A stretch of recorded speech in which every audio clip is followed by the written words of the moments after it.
I am Daniel Nealis and I am the winner of this year's AIB Portrait Prize. I'm a visual artist and curator and art educator. I'm based in Donegal. Portraiture by its nature is the business of looking at people, and I think that's something that will always be relevant because as human beings we're drawn towards looking at other people. Far too often the images that we're exposed to of people are these varnished, mediated, impossible standards of people that, in my experience, have very little connection with reality. And so what I think's beautiful about exhibiting in an exhibition like this, these works invite you to look closer, perhaps even to be a bit more intrusive. I think they bring us more in contact with the real. The portraits of my wife Andrea.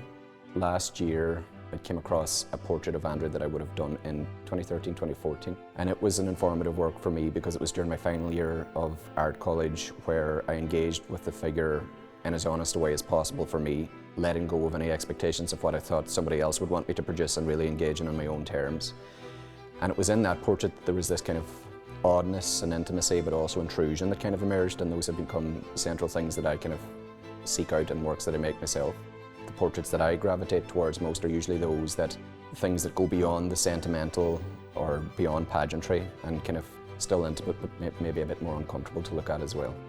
I think what's amazing about the AIB Portrait Prize in particular, and what separates it, I guess, from some other portrait prizes is that because it is multidisciplinary and because there's a change in judges every year, I think that kind of prevents you from trying to create work that you think would be suited to that exhibition.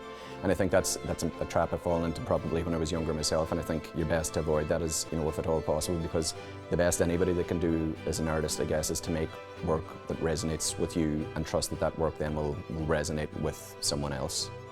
But whenever I got the news, I guess, about winning the prize, that was, even still, I'm kind of making sense of that because it was just the most overwhelming and amazing news, particularly given the rich history of figurative artists that have come through here. But as well as that, it's just been the most amazing kind of means of exposure that I might not have had previously.